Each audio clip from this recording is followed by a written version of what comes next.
The pounding exploded through the darkness at 1 a.m. Hank Mercer yanked open his door, 6 feet 4 inches of bone-tired single father in a faded t-shirt, and froze. A child stood on his porch, no older than 5, drenched to the skin. Rain and blood painted her face in streaks. Her small voice shattered the storm. "They beat my mama. She's dying. Please, mister, please." Her fingers strangled a threadbare stuffed rabbit. Her eyes held the kind of terror that doesn't belong in children. Behind her, lightning cracked the sky, illuminating empty streets swallowed by rain. Hank's carpenter hands, scarred from sawdust and sacrifice, softened by 3 years of braiding his daughter's hair alone, hovered in the air between them. He'd buried one woman he loved. He'd locked his heart away for good. But this tiny stranger wasn't asking for permission. And what waited in the darkness 2 blocks away would demand he become the man he thought he'd lost. Because heroes don't always wear capes.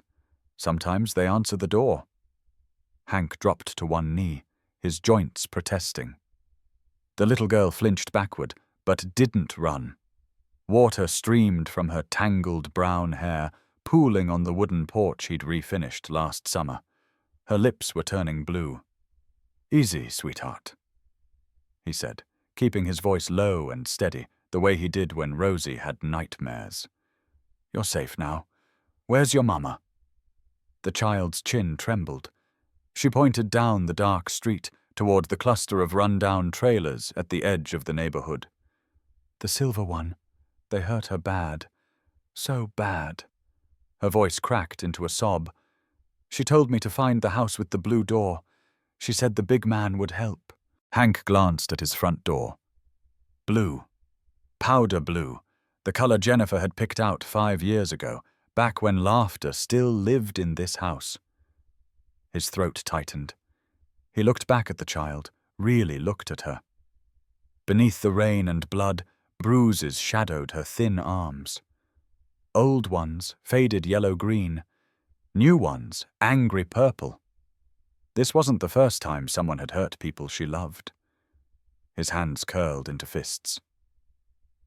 "What's your name, sweetheart?" he asked. "Delilah," she whispered. "Can you help my mama? Please?" Hank stood, his decision already made. He turned and called into the house. "Rosie, get down here, now!" Footsteps thundered on the stairs. His 7-year-old daughter appeared in flannel pajamas, her dark curls wild from sleep. "Daddy, what's wrong?" Rosie's eyes went wide when she saw Delilah. "Who's that?" Hank grabbed his phone and his jacket from the hook by the door. "I need you to take this little girl inside, get her a towel and something warm to drink. Can you do that for me?" Rosie nodded, suddenly serious in the way kids get when they sense real danger. She stepped onto the porch and held out her hand to Delilah. "Come on, I've got cookies." Delilah hesitated, then took Rosie's hand. Hank was already moving, jogging down the porch steps into the storm. The rain hit him like a wall. He ran through it, his bare feet slapping against wet pavement, phone already dialing 911. 2 blocks felt like 2 miles. The dispatcher's voice crackled in his ear, asking questions he answered in gasps. "Woman down. Trailer park. Maple and Oak. Assault. Hurry!" The silver trailer loomed ahead, a rusted box with one dim light glowing through a cracked window. The door hung open, swinging in the wind. Hank's stomach dropped. He slowed, approached carefully, pushed the door wider. The smell hit him first. Copper. Blood. Then he saw her. The woman lay crumpled on the stained linoleum floor, one arm bent at an unnatural angle. Her face was swollen beyond recognition, eyes puffed shut, lips split and bleeding. Dark bruises covered her neck like handprints. She wore a thin nightgown soaked through with rain from the open door, and her chest rose and fell in shallow, desperate breaths. Hank's training from his high school football days kicked in. Don't move her. Check for breathing. Keep her warm. He stripped off his jacket and draped it over her trembling body. Ma'am, can you hear me? Help is coming. Your daughter is safe. Delilah is safe. Her swollen eyelids flickered. A sound escaped her throat, something between a whimper and a word. Hank leaned closer. Safe, she breathed. Then nothing more. Sirens wailed in the distance, growing louder. Red and blue lights painted the walls of the trailer, and suddenly the small space flooded with people. Paramedics pushed past him, barking orders, checking vitals, loading the woman onto a stretcher. A police officer materialized at Hank's elbow, young and serious, notebook already out. Sir, I need you to tell me what happened here. Hank explained as best he could, his voice sounding hollow in his own ears. The little girl. The knock. The run through the rain. Finding this woman barely alive. The officer wrote it all down, his expression carefully neutral. And you'd never seen this woman or her daughter before tonight? Hank shook his head. Never. She's been living here, I guess. I didn't even know anyone was in this trailer. The officer's eyes swept the interior of the trailer. Hank followed his gaze. The place was barely livable. Peeling wallpaper, a sagging couch, a tiny kitchen with a camping stove. But in one corner, he spotted a child's drawings taped to the wall, crayon pictures of flowers and rainbows, and a little girl holding hands with a woman. No father figure anywhere. No family. Just the two of them. A sleeping bag lay rolled in the corner next to a worn stuffed animal that matched Delilah's rabbit. They'd been living like ghosts, hiding from something. Or someone. The officer cleared his throat. The child is at your house? Hank nodded. With my daughter, she's 7. I couldn't leave her out in the rain. The officer's expression softened slightly. That's good. Child Protective Services will need to be contacted. The mother is in critical condition. If she doesn't make it... He stopped himself. We'll need to sort out where the child goes. Hank's jaw tightened. She goes nowhere until her mother wakes up. I'll keep her. The officer raised an eyebrow. Sir, that's not really how it works. There are procedures. Hank met his gaze, unflinching. Then make it work. That little girl is terrified. She came to me for help. I'm not handing her over to strangers.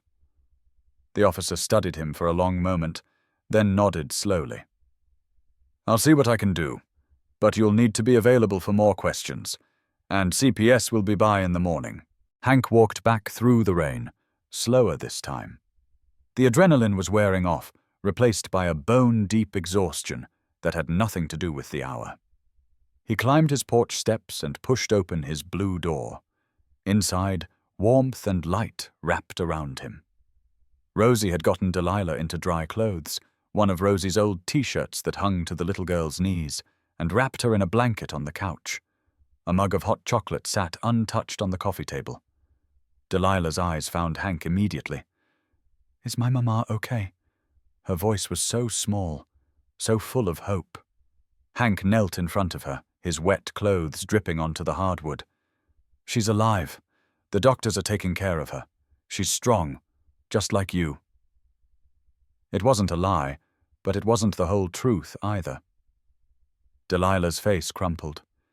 Tears spilled down her cheeks, silent and heavy. Rosie put an arm around her shoulders, and the two girls leaned into each other. Hank's chest ached watching them. He remembered nights like this after Jennifer died, when Rosie would wake up crying and he'd hold her until dawn, both of them drowning in grief. He stood, his knees popping. Rosie, can you help Delilah get settled in the guest room? I need to make some calls. Rosie nodded, suddenly mature beyond her years. She took Delilah's hand and led her upstairs. Hank watched them go, two small figures disappearing into the hallway. Then he sank onto the couch and buried his face in his hands. Sleep didn't come. Hank sat in the dark living room, listening to the rain taper off into silence. At 7 in the morning, he made coffee and scrambled eggs neither of the girls touched. At 9, a woman from Child Protective Services arrived. She was in her late 50s, grey hair pulled into a tight bun, wearing a suit that had seen better days. Her eyes were hard, but not unkind. She introduced herself as Mrs. Foster and spent 20 minutes inspecting his home, asking questions, taking notes on a clipboard. Delilah watched from the stairs, clutching her stuffed rabbit, saying nothing. Mrs. Foster finally sat down across from Hank at the kitchen table. "This is highly irregular, Mr. Mercer. You have no prior relationship with this child." Hank poured her a cup of coffee she didn't drink. "She came to me for help. Her mother told her to. I'm not turning her away." Mrs. Foster's mouth pressed into a thin line. "The system exists for a reason. We have trained foster families, resources, protocols." Hank leaned forward. "And how long would it take to place her? A day? 2? Where would she sleep tonight? With strangers who've never looked her in the eye?" Mrs. Foster didn't answer. She glanced at Delilah, who had crept closer, hovering just outside the kitchen. The woman's expression softened, just a fraction. She sighed. "I can approve a temporary emergency placement, 72 hours. After that, we review the situation. You'll need a background check, home safety inspection, the works." Hank nodded. "Whatever it takes." Mrs. Foster stood, gathering her clipboard. "The mother is at Mercy General. Condition is listed as critical. Skull fracture, broken ribs, internal bleeding. The doctors aren't optimistic." She paused at the door, her voice dropping. "Between you and me, Mr. Mercer, that woman fought like hell to stay alive. For her daughter, don't make me regret letting the child stay here." Hank met her gaze. "You won't." After she left, Delilah finally spoke. "Is my mama going to die?" Hank wanted to lie, wanted to promise everything would be fine, but he'd learned the hard way that kids could smell dishonesty. "I don't know, sweetheart, but she's fighting, and we're going to take care of you until she can." The weekend passed in a strange, suspended reality. Rosie tried hard to coax Delilah into playing, offering dolls and coloring books and her favorite movies. Delilah participated, but barely. She ate only when prompted, spoke only when asked direct questions, and spent hours staring out the window as if waiting for someone to come take her away. At night, she screamed in her sleep. Hank would rush to the guest room to find her sitting bolt upright, tears streaming, eyes wild. "The man with the angry face!" she'd sob. "He's coming! He's going to find us!" Hank would sit on the edge of the bed, keeping his distance so he wouldn't scare her more. "No one's going to hurt you here, I promise." But Delilah didn't believe him. On Sunday evening, Hank stood at the guest room door, watching Delilah trace patterns on the window glass. The setting sun painted her in orange light. She looked impossibly small, fragile. He thought about Jennifer in those final weeks, how the hospital bed had swallowed her, how Rosie had been too scared to touch her own mother. He'd promised Jen he'd always be kind, even when it was hard. Especially when it was hard. This was hard, but it was also right. He cleared his throat. Delilah turned. "Can I tell you something?" Hank asked. She nodded. He came into the room and sat on the floor, back against the wall, so she'd be taller than him. Less intimidating. "When my wife died, Rosie was 4. She had nightmares every night for a year. She'd wake up thinking her mama was still here, and then remember all over again that she wasn't." Delilah slid down from the window seat and sat across from him, hugging her knees. "Did the nightmares stop?" Hank nodded. "Eventually. Not because she forgot. because she learned she wasn't alone. That I'd always be there. That's what your mama did for you, Delilah. She made sure you weren't alone. She sent you to me." Delilah's eyes filled with tears. "But what if she doesn't wake up?" Hank's throat tightened. "Then we'll figure it out. Together. But I believe she will. Mothers are tougher than you think." It was what he needed to believe. For this little girl. For himself. Delilah wiped her eyes with the back of her hand. "Can I ask you something?" Hank nodded. "Why did you help me? You don't even know me." He smiled sadly. "Because someone needed to. And you asked." Monday morning, the hospital called. Vera Hayes, that was her name, Hank learned, had regained consciousness. She was weak, confused, in tremendous pain, but alive. The nurse said she was asking for her daughter. Hank left Rosie with a neighbor he trusted, an elderly woman named Mrs. Patterson, who brought over fresh banana bread and didn't ask questions. Then he drove Delilah to Mercy General, the little girl silent in the back seat, clutching her rabbit. They rode the elevator to the 4th floor in silence. The ICU smelled like antiseptic and desperation. A nurse led them to a room at the end of the hall. Hank stopped outside. "She's going to look different, sweetheart. The injuries, they look scary. But she's still your mama underneath. Okay?" Delilah nodded, but her hand found his and squeezed tight. The woman in the bed was barely recognizable. Bandages wrapped her head. Tubes snaked from her arms, monitors beeped steadily. But her eyes, swollen, ringed with purple bruises, opened when they entered. They focused on Delilah. "Baby," Vera croaked. Her voice was wrecked, barely a whisper. Delilah burst into tears and ran to the bedside. Vera's good hand reached out, stroking her daughter's hair with trembling fingers. "You're okay. You're okay. Thank God." Her gaze shifted to Hank, standing awkwardly by the door. "You're him, the man with the blue door." Hank nodded. "Hank Mercer, ma'am." Vera's eyes filled with tears. "You saved her. You saved us both." Her grip tightened on Delilah. "I didn't know where else to send her. I'd seen you walking your daughter to school. You looked kind."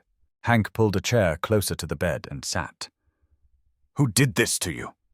Vera's expression shuttered. Fear flickered across her face, raw and immediate.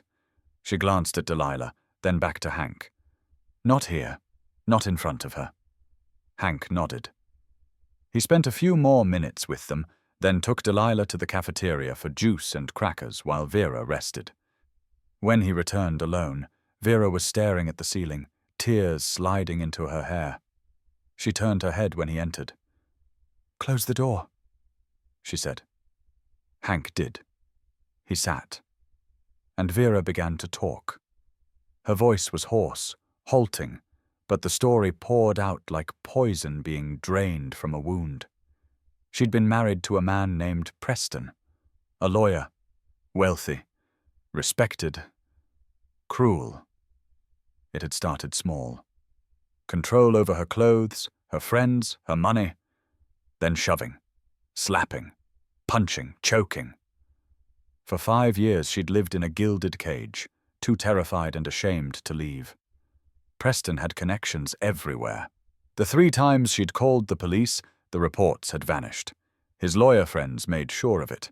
A year ago she'd started planning, saving cash in secret, researching how to disappear. 8 months ago she'd taken $50,000 from Preston's safe and run. She'd changed her name, paid only in cash, avoided cameras and phones. She'd thought she was safe in Ridgemont, a nowhere town where no one asked questions. But Preston had found her. He'd sent 2 men Thursday night. They'd broken down her door, beaten her while Delilah hid in the closet, and told her Preston wanted his family back. Vera's voice cracked. "I thought I was going to die. I told Delilah to run, to find help. I described your house. Blue door, big kind man. I prayed she'd make it." She looked at Hank with desperate intensity. "He's going to come for her. For us. He won't stop. He never stops." Hank's jaw tightened. "Does he know you're here?" Vera shook her head. "I don't think so. But he'll find out. He has people everywhere. Money. Power. I'm nobody. I took his money and his daughter and humiliated him. He'll destroy me." Her hand clutched the blanket. "Please, don't let him take Delilah. She's all I have. She's everything." Hank leaned forward, his voice low and firm. "I won't. I promise you. We'll figure this out." But Vera wasn't the only one Preston had on his radar. On Tuesday morning, Hank received an email. It was from a law office in Portland, cold and professional. Mr. Preston Caldwell was filing an emergency custody petition regarding his daughter, Delilah Ann Caldwell. The grounds were parental kidnapping, theft, and endangerment. A court hearing was scheduled for the following Monday. Hank stared at the screen, his blood running cold. He forwarded the email to the only lawyer he knew, an old buddy from high school who did wills and property disputes. 20 minutes later, his phone rang. "Hank, this is bad," his friend said. "This guy's a shark. Corporate attorney, big firm, political connections. He's claiming his wife is mentally unstable and that his daughter is living with a stranger with no legal standing." Hank gripped the phone. "What do we do?" His friend sighed. "You need a family law attorney, someone who specializes in domestic violence cases. And you need evidence, medical records, photos, witness statements, everything." Hank hung up and immediately called the hospital. He explained the situation to Vera, whose panic was immediate and visceral. "He's going to win," she sobbed. "He always wins. I should have known better. I should have run farther." Hank's voice cut through her spiral. "Stop. Listen to me. You fought to stay alive. You protected your daughter. We're not giving up now." He contacted the local crisis center for domestic violence victims. They connected him with a lawyer named Linda Ortega, who agreed to represent Vera pro bono. Linda was sharp, no nonsense, and had seen cases like this 100 times. Linda visited Vera in the hospital that afternoon. She took photographs of every bruise, every cut, every broken bone. She requested Vera's medical records going back 3 years. She dug up the police reports that had mysteriously disappeared, pulling strings with contacts in Portland PD who owed her favors. She interviewed Hank, getting every detail of the night Delilah came to his door. "This is going to be hard," Linda warned. "Preston has resources. He'll paint Vera as a thief and a kidnapper. He'll paint you as an enabler with no legal right to the child. The system favors biological parents, especially fathers who look good on paper." Hank crossed his arms. "So what's our play?" Linda's smile was grim. "We make him look exactly like what he is. A monster." The next few days blurred together. Linda filed an emergency protective order on Vera's behalf, which a judge granted within 24 hours. Preston was barred from coming within 50 feet of Vera or Delilah. But it was just paper. Hank knew that. Paper didn't stop men like Preston. On Thursday evening, Hank was taking out the trash when he noticed a black sedan parked 3 houses down. No one got out. The engine idled. He walked closer, trying to get a look at the license plate, but the car pulled away before he could. He went back inside, locked every door and window, and checked them twice. That night, his phone rang. "Unknown number," he answered. Silence. Then breathing. Then a voice, smooth and cold. "You're making a mistake, Mr. Mercer. She belongs to me. The child belongs to me. Walk away while you still can." The line went dead. Hank stood in his dark kitchen, heart pounding. He called the police, reported the threat. They said they'd increase patrols in the neighborhood. It didn't feel like enough. On Friday, Rosie came home from school upset. "Daddy, there was a man watching the school today. He was in a black car. He stared at me when I got on the bus." Hank's stomach dropped. He called Linda immediately. She filed a report with the court, documenting the harassment. "He's trying to intimidate you," she said. "Scare you off. Don't let him." But Hank wasn't scared for himself. He was terrified for the 2 little girls in his house. He started walking Rosie to and from the bus stop himself. He kept Delilah inside unless he was with her. On Saturday, the police called with an update. They'd arrested 2 men during a traffic stop late Friday night. Weapons were found in their vehicle. Under questioning, one of them cracked. His name was Marcus Flynn. He worked for a private security company that did jobs for wealthy clients, including Preston Caldwell. Marcus admitted that he and his partner had been hired to teach Mrs. Caldwell a lesson on Thursday night. They were paid $5,000 each. Preston had never explicitly said to hurt her, Marcus claimed, just to scare her, to remind her who she belonged to. But things had gotten out of hand. The partner had lost his temper. They'd beaten Vera badly and left her for dead. Preston didn't know they'd gone that far, Marcus insisted, but the police didn't buy it. The detective handling the case called Hank personally. "We have enough to charge Mr. Caldwell with conspiracy to commit assault. Maybe more, depending on what the DA decides. But here's the problem. Caldwell has a team of expensive lawyers. They're already working to discredit Flynn's testimony, claiming he's lying to reduce his own sentence. This is going to trial, and it's going to be ugly." Hank thanked him and relayed the information to Linda and Vera. Vera cried with relief and terror in equal measure. "He's going to fight this with everything he has," she whispered. "And the hearing is Monday. What if he still gets Delilah?" Linda's voice was steady. "Then we make damn sure he doesn't."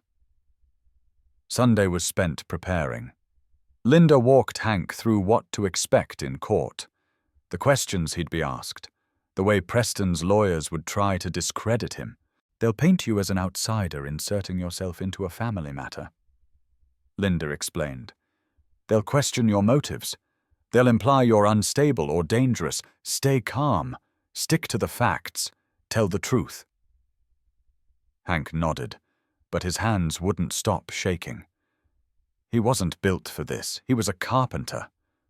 A father. He fixed broken furniture, not broken systems. That night, he stood in his workshop behind the house, surrounded by the smell of sawdust and wood stain. His tools hung on the wall, organized and familiar. He'd built most of the furniture in his house with these hands. He'd built a life for Rosie after Jennifer died. Could he build something strong enough to protect Delilah too? He didn't know, but he had to try. Monday morning arrived grey and cold. Hank dressed in the only suit he owned, a black one he'd worn to Jennifer's funeral. It still fit, barely. Vera was released from the hospital into Linda's custody for the hearing. She moved slowly, bandages still visible, her face a patchwork of bruises. Delilah stayed home with Mrs. Patterson, who promised to keep the doors locked and call the police if anyone strange came by. The courthouse was a bland brick building downtown. Inside, fluorescent lights buzzed overhead. Linda met them in the lobby, briefcase in hand, her expression all business. "Remember," she said to both of them, "stay calm. Tell the truth. Don't let them rattle you." They walked into the courtroom together, and there, sitting at the opposing table, was Preston Caldwell. He looked exactly like Hank had imagined, and nothing like him at all. Late 40s, silver threading his dark hair, wearing a suit that probably cost more than Hank's truck. His face was handsome in a cold, sculpted way, but his eyes were empty, calculating. He glanced at Vera and smiled. Not a warm smile, a predator's smile. Vera shrank in her chair. Hank wanted to reach across the aisle and wipe that smile off Preston's face with his fist. He forced himself to sit still. The judge entered, a woman in her 60s with steel-grey hair and sharp eyes. Judge Margaret Sullivan, according to the nameplate. She reviewed the case file in silence, then looked up. This is an emergency custody hearing regarding Delilah Ann Caldwell, age 5. Mr. Caldwell is petitioning for immediate custody. Mrs. Hayes opposes. Let's proceed. Preston's lead attorney stood, a man in his 50s with a slick smile and expensive watch. His name was Thomas Blackwood. He spoke smoothly, painting Preston as a devoted father desperate to reunite with his daughter. He described Vera as mentally unstable, a thief who'd kidnapped her own child and endangered her by living in squalor. He pointed out that Delilah was currently living with Hank, a man with no legal relationship to the child. Your Honor, my client simply wants his daughter safe. He has the means to provide her with the best care, education, and stability. Mrs. Hayes has demonstrated she cannot be trusted. Linda stood for cross-examination. She was relentless. She brought up the police reports, the medical records, the photographs of Vera's injuries. She questioned why a devoted father hadn't filed a missing persons report for 8 months. Blackwood objected repeatedly, but Linda kept pushing. Then it was Vera's turn to testify. She walked slowly to the witness stand, one hand pressed to her ribs. Linda guided her through the story gently. The years of abuse, the escalating violence, the 3 calls to police that went nowhere, the decision to run. Preston's lawyers attacked during cross-examination. They questioned her theft of the $50,000. They pointed out she had no proof Preston had sent the men who attacked her. Isn't it true, Mrs. Hayes, that you're fabricating these allegations to justify kidnapping your daughter and stealing from your husband?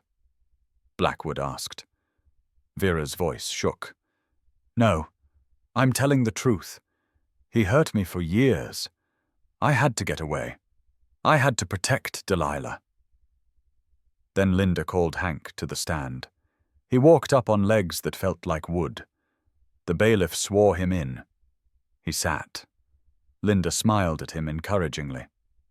Mr. Mercer, can you describe what happened on the night of November 15th? Hank took a breath and began. He described the knock at 1 a.m, Delilah on his porch, bleeding and terrified, her exact words. They beat my mama. She's dying. Not he. They. He described running through the rain, finding Vera barely alive. The blood, the broken bones, the way her body had been curled protectively, as if even unconscious she was trying to shield herself from more blows. He described Delilah's nightmares, the bruises on her arms that were weeks old, the terror in her eyes every time a car drove past his house. Blackwood stood for cross-examination. Mr. Mercer, you're a carpenter, correct? No medical training, no law enforcement background. Hank nodded. That's correct.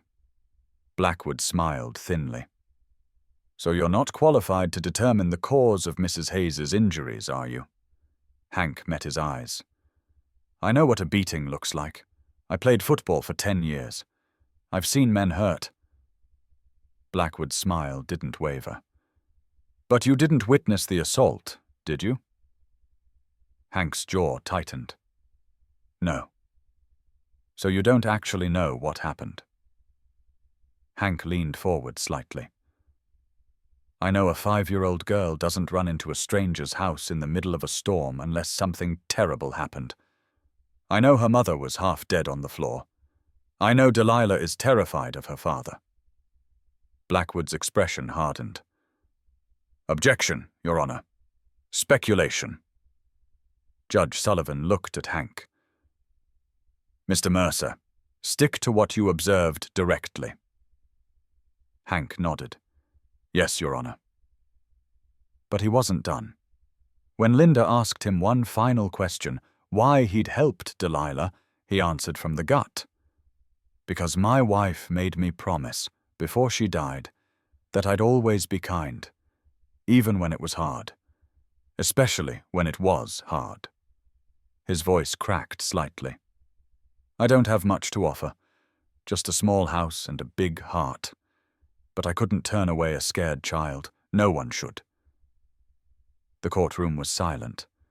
Judge Sullivan watched him, her expression unreadable. Then she turned to Preston. Mr. Caldwell, do you wish to testify? Preston stood. Yes, Your Honor. He walked to the stand with confidence, every inch the successful attorney. He denied everything. He claimed Vera had always been unstable, prone to dramatics. He admitted their marriage had difficulties, but insisted he'd never laid a hand on her. The $50,000? Theft, plain and simple. The two men arrested? He'd hired them for legitimate security work months ago. He had no knowledge of what they'd done to Vera. Your Honor, I love my daughter. I've been searching for her for 8 months. I just want her home. Safe. With her father. Linda's cross-examination was surgical. Mr. Caldwell, if you've been searching for 8 months, where are the missing persons reports? Preston hesitated. I hired private investigators. I didn't want to involve the police initially. Why not?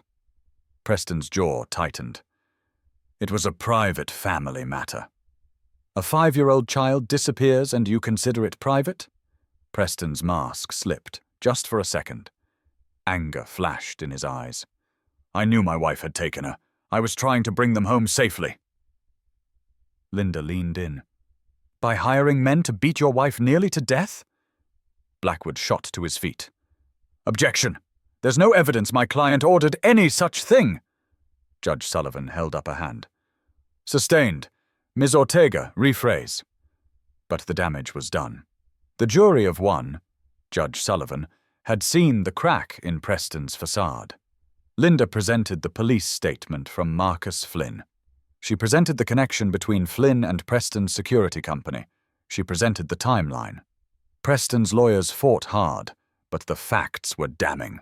Finally, Judge Sullivan called for a recess. Hank, Vera, and Linda waited in a small conference room. Vera was shaking. What if he wins? What if she gives him Delilah? Linda's voice was firm. She won't. Trust me. I've been doing this for 15 years. That judge saw through him. But Hank wasn't so sure. He'd seen how the system worked.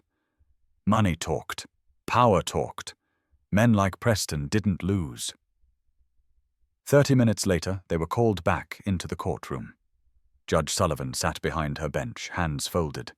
Her expression was grave. I've reviewed the evidence presented today. This is an extraordinarily difficult case. Hank's heart sank. Here it comes. The moment Preston wins because he's rich and connected, and the world is unfair. But Judge Sullivan continued.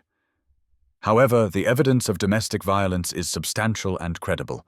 The medical records, the photographs, the police reports, however mishandled. The testimony of Mr. Mercer, who had no motive to lie. She turned her gaze to Preston, and it was ice.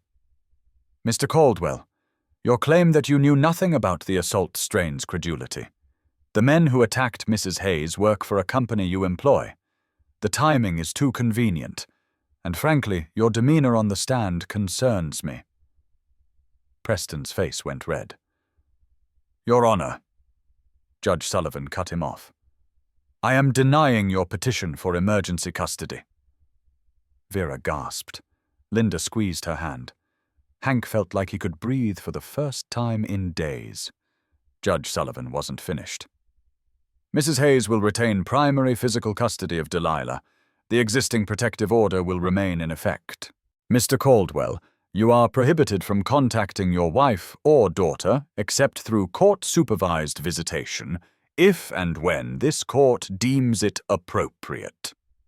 Preston stood, fury radiating off him. This is absurd. She's a thief and a liar. Judge Sullivan's gavel cracked like thunder. Mr. Caldwell, sit down, or I will hold you in contempt. Preston sat, but his eyes promised murder. Judge Sullivan continued. Furthermore, I am referring this matter to the District Attorney's Office for investigation into possible criminal charges related to the assault on Mrs. Hayes.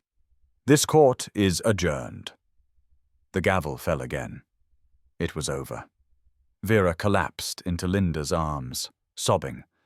Hank sat motionless, letting the reality sink in. They'd won.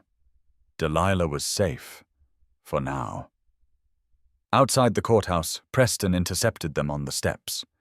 His lawyers tried to hold him back, but he shook them off. He walked right up to Hank, close enough that Hank could smell his expensive cologne. "This isn't over," Preston said quietly. His voice was calm, which somehow made it more terrifying. "You think you can take my family and walk away? You're nobody. A carpenter. I will destroy you. I will destroy her. And I will get my daughter back." Hank didn't step back. He met Preston's eyes, those cold, empty eyes, and spoke just as quietly. "Try. I dare you." For a moment they stood there, two men from different worlds, locked in a silent war. Then Preston smiled that predator smile and walked away. Linda touched Hank's arm. "Come on, let's get Vera home." Home. The word felt strange. Vera didn't have a home, just a hospital bed and a ruined trailer. Hank made a decision. "She's coming to my place, until she's healed, until we figure out the next step." Linda raised an eyebrow. "Are you sure? That's a big commitment." Hank thought about Delilah's face when she saw her mother. He thought about Rosie holding Delilah's hand. He thought about Jennifer's voice. "Always be kind." "I'm sure," he said. So Vera came home with them. She moved slowly, every step painful, but she smiled when Delilah flew into her arms in Hank's living room. Mother and daughter held each other and cried. Rosie watched, then quietly slipped her hand into Hank's. "You did good, Daddy," she whispered. Hank squeezed her hand. "We did good." The next 3 weeks were strange and difficult and beautiful. Vera slept in the guest room, recovering slowly. Delilah rarely left her side. Rosie appointed herself official caretaker, bringing water and books and her favorite stuffed animals to share. Hank cooked meals, fixed the squeaky door on the guest room, and tried to give everyone space while also keeping them safe. The black sedan didn't come back, but Hank stayed vigilant. He walked the girls to school every morning. He checked the locks every night. On the 4th day, the police called. Preston had been arrested. Marcus Flynn's testimony, combined with financial records showing payments to Flynn's company, was enough for the DA to file charges. Conspiracy to commit assault. Witness intimidation. The bail was set high, but Preston made it. He was out within hours, but the arrest made the news. Local papers picked up the story. Prominent attorney arrested in domestic violence case. Preston's law firm put him on leave. His reputation began to crumble. Vera cried when she heard. Not sad tears. Relief. "He's losing," she whispered. "He's finally losing." But Hank knew men like Preston didn't lose gracefully. They burned everything on the way down. He kept waiting for the other shoe to drop. It came in the form of a phone call 3 weeks after the hearing. The DA wanted Vera to testify before a grand jury. They were building a case not just for the assault, but for years of abuse and intimidation. If Vera would testify, they could put Preston away for a long time. Vera was terrified. "What if they don't believe me? What if he gets off? He'll come after me. After Delilah." Hank sat with her at the kitchen table, mugs of tea between them. "You have to do this. Not just for you. For every other woman he might hurt. You have the power to stop him." Vera's hands shook. "I don't feel powerful." Hank leaned forward. "You ran. You survived. You protected your daughter. That's the most powerful thing I've ever seen." Vera met his eyes. Something passed between them in that moment. Understanding. Respect. Maybe the beginning of something more, though neither was ready to name it. She nodded slowly. Okay, I'll do it. The grand jury testimony happened on a cold December morning. Vera wore a simple dress Linda had bought her. Hank waited outside the courthouse with Delilah and Rosie. When Vera emerged 2 hours later, she looked exhausted but lighter somehow. "They indicted him," she said, voice shaking. "On everything. Assault, battery, intimidation, even the old stuff. They're charging him with everything." Linda, standing beside her, smiled. "The trial won't be for months, but this is a good start." That night, Hank's house felt different. Warmer. Fuller. He made spaghetti and meatballs, Jennifer's recipe. The girls set the table together, arguing over napkin placement. Vera helped, moving more easily now, her bruises fading to yellow. They sat down together, 4 people who'd been strangers a month ago. Hank said grace, something he hadn't done since Jennifer died. "Thank you for this food, this home, and for bringing us all together. Amen." Delilah echoed. "Amen." Softly. Rosie kicked her feet under the table. Vera wiped her eyes. They ate and laughed, and for a moment, the world outside didn't exist. After dinner, Hank retreated to his workshop. He needed to think, to process. He ran his hand over the workbench, scarred and worn from years of use. He'd built a crib here for Rosie, a coffin-shaped jewelry box for Jennifer's mother, 100 small things that mattered to someone. What was he building now? A family? That felt too big, too presumptuous. Vera was healing. She'd want her own place eventually, her own life. Delilah would grow up. Rosie would too. This was temporary. But it didn't feel temporary. It felt like the start of something. Christmas came quietly. Hank bought a tree, a small one that fit in the corner of the living room. The girls decorated it with ornaments Jennifer had collected over the years. Vera made hot chocolate from scratch. They watched old movies and ate too many cookies. On Christmas morning, Rosie gave Delilah a friendship bracelet she'd made herself. Delilah gave Rosie a drawing of the 2 of them holding hands. Vera gave Hank a handmade card that said simply, "Thank you for saving us."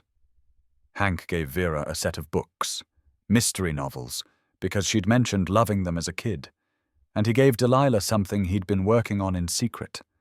A dollhouse, wooden, handcrafted, with tiny furniture and a blue front door. Delilah's eyes went wide. She ran her small fingers over the smooth wood. "It looks like your house, Mr. Hank." Hank knelt beside her. "That's because you'll always have a home here, no matter what happens. You'll always be safe." Delilah threw her arms around his neck. "I love you, Mr. Hank." Hank's throat closed up. He hugged her back, this tiny, fierce girl who'd knocked on his door and changed everything. "I love you too, kiddo." Vera watched from the couch, tears streaming. Rosie climbed up next to her mother figure and leaned against her. They were a patchwork family, stitched together by trauma and kindness. But they were a family. New Year's came and went. January brought cold and snow. Vera found a job at the library, part-time, shelving books and helping patrons. It wasn't much, but it was hers. She started looking at small apartments nearby. Hank helped her search, though a selfish part of him wanted her to stay. But he knew she needed independence, needed to build her own life again. In February, Vera signed a lease on a 2-bedroom apartment 10 minutes away. Hank helped her move in, along with Rosie and Delilah. They painted Delilah's room pink. They hung curtains Vera had sewn herself. It was small and humble, but it was theirs. Delilah hugged Hank goodbye that first night. "Will I still see you?" Hank smiled. Every day if you want. You're still Rosie's best friend, aren't you? Delilah nodded, relieved. Vera walked Hank to the door. They stood in the hallway, awkward and uncertain. Thank you, Vera said for the 1,000th time. For everything. Hank shook his head. You don't have to keep thanking me. Vera smiled softly. Yes, I do. You gave me my life back. You gave Delilah a future. She paused, then stepped closer and kissed his cheek. You're a good man, Hank Mercer. She pulled back, blushing. Hank's face felt hot. You're pretty remarkable yourself, Vera Hayes. They stood there, the air between them charged with possibility. But neither moved. Not yet. It was too soon, too fragile. But someday, maybe. Hank drove home alone, the truck cab cold. But his heart felt warm. Life moved forward. Preston's trial was set for May. Vera would testify. Hank would be there. In March, Delilah started therapy. She drew pictures of her nightmares, and slowly, they became less frequent. Rosie turned 8. They had a party with both families, Hank's and Vera's little unit. Mrs. Patterson came, and Linda, and even the detective who'd worked the case. It was loud and chaotic and perfect. April brought rain and the first flowers. Hank built a garden box in his backyard. Vera and the girls helped plant tomatoes and basil. They got dirt under their fingernails and laughed when a worm startled Delilah. In May, the trial happened. It lasted 2 weeks. Vera testified for an entire day. She was strong, clear, unflinching. Hank watched from the gallery and was awed by her courage. Preston's lawyers tried everything, but the evidence was overwhelming. Testimony from Vera, from Hank, from the doctors, from Marcus Flynn, from neighbors who'd heard screaming over the years. The jury deliberated for 6 hours. They came back with a verdict. Guilty. On all counts. Preston was sentenced to 3 years in prison, with the possibility of parole. It wasn't enough. It would never be enough for what he'd done. But it was something. Vera sobbed in the courtroom, Linda's arm around her. Hank stood behind them, a silent guardian. Outside, reporters swarmed. Vera hid her face. Hank ushered her to his truck. They drove in silence. Finally, Vera spoke. It's really over. Hank glanced at her. Yeah, it's over. Vera turned to look at him. What now? Hank smiled. Now we live. And they did. Summer arrived warm and golden. Hank took all 3 of them, Rosie, Delilah, and Vera, on a road trip to the coast. They built sand castles and hunted for shells and ate ice cream that melted faster than they could lick it. Delilah laughed, a sound Hank had worried he'd never hear. Vera relaxed, her shoulders losing the constant tension. Rosie chattered non-stop, pointing out every bird and boat. On the last night, they sat around a bonfire on the beach. The girls roasted marshmallows, faces sticky and happy. Vera leaned against Hank's shoulder, hesitant at first, then settling in. This is nice, she said quietly. Hank nodded. Yeah, it is. Vera looked up at him. Hank, She stopped, searching for words. You've done so much for us, more than I can ever repay. Hank shook his head. You don't owe me anything, Vera. She smiled. I know, but I want to. I don't know. I want to try. Us. If you're open to that. Hank's heart skipped. He'd been waiting for this moment and dreading it in equal measure. What if he messed it up? What if he wasn't enough? But then he looked at Vera, strong, scarred, beautiful Vera, and realized she was scared too. They were both broken people trying to build something good from the wreckage. "Yeah," he said, voice rough. "I'm open to that." Vera's smile could have lit the whole beach. She kissed him, soft and tentative. It was nothing like kissing Jennifer had been. It was new, different. But it was right. The girls cheered. Apparently they'd been watching. Hank and Vera broke apart, laughing. 6 months later, Hank stood in his workshop, putting the finishing touches on a project. It was a jewelry box, cedar wood, with brass hinges. Inside, he'd carved a single word. Forever. He was terrified. But he was ready. That evening, he asked Vera to marry him. She said yes before he even finished the question. They married in spring, a small ceremony in Hank's backyard. Rosie and Delilah were flower girls, scattering petals and giggling. Linda was there, Mrs. Patterson, the detective, a handful of friends. Jennifer's picture sat on a small table near the altar, flowers around it. Hank had worried it would feel wrong, but it didn't. Jennifer would have approved. She would have loved Vera. When the officiant asked if anyone objected, Rosie piped up. "I object to waiting any longer. Can we eat cake now?" Everyone laughed. The ceremony continued. Hank and Vera exchanged vows they'd written themselves. Hank promised to always answer the door, to always be kind, to always protect the family they'd built together. Vera promised to be brave, to trust, to let herself be loved. They kissed, and the small crowd erupted in applause. It wasn't a fairy tale. There were still hard days.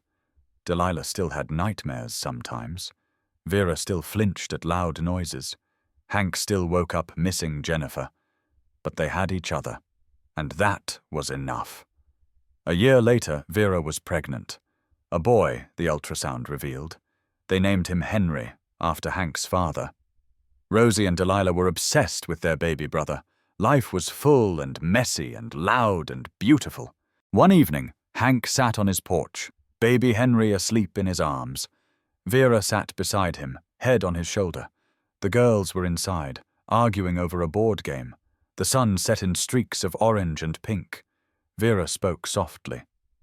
"Do you ever think about that night, when Delilah knocked?" Hank nodded. "All the time." Vera was quiet for a moment. "I was so scared. I thought we were going to die. I thought I'd failed her." Hank kissed the top of her head. "You didn't fail. You saved her. You sent her to me." Vera smiled. "I sent her to a stranger. I didn't know if you'd help. I just hoped." Hank thought about that. Hope. Such a fragile, powerful thing. "I'm glad you did." Vera lifted her head to look at him. "Me too." They sat in comfortable silence, watching the day fade. Inside, Rosie shrieked with laughter. Delilah's voice joined in, the sounds of home, of family. Hank thought about the man he'd been 3 years ago. Lost, lonely, going through the motions. He thought about the knock that had changed everything, about a little girl with a stuffed rabbit, and a mother who'd fought like hell to survive.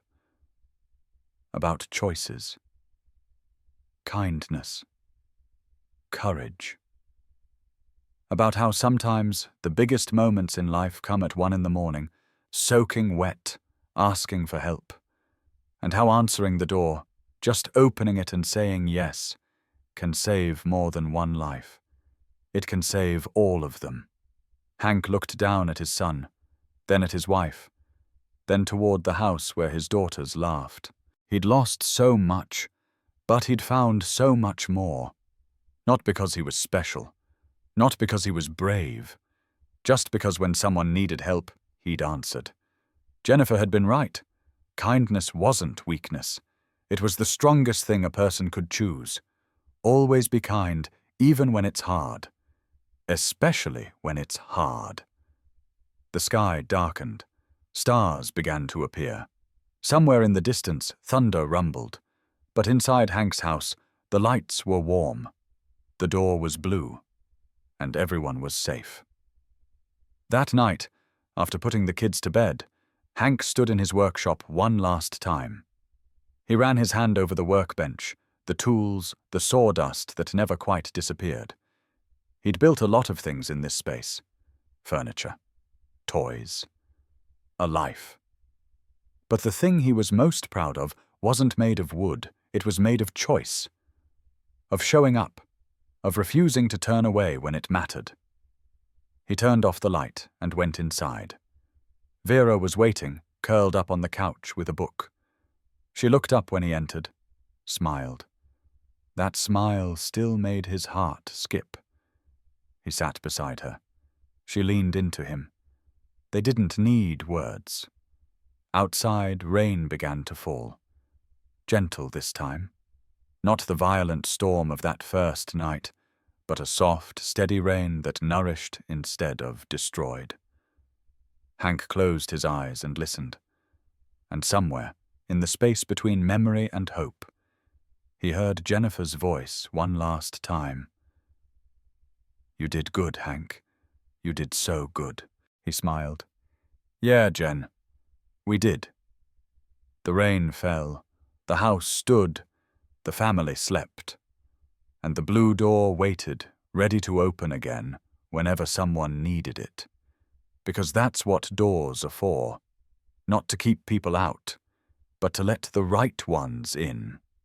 And sometimes the right ones are strangers who show up soaking wet at 1 a.m, asking for help. Sometimes they're the ones who save you right back. Hank Mercer learned that the hard way, the best way. And he wouldn't change a single moment. Not the fear, not the pain, not the risk. Because all of it, every single terrifying, beautiful moment led to this. To home, to family, to love, to a blue door that meant safety. That meant hope. That meant someone would always answer. Always.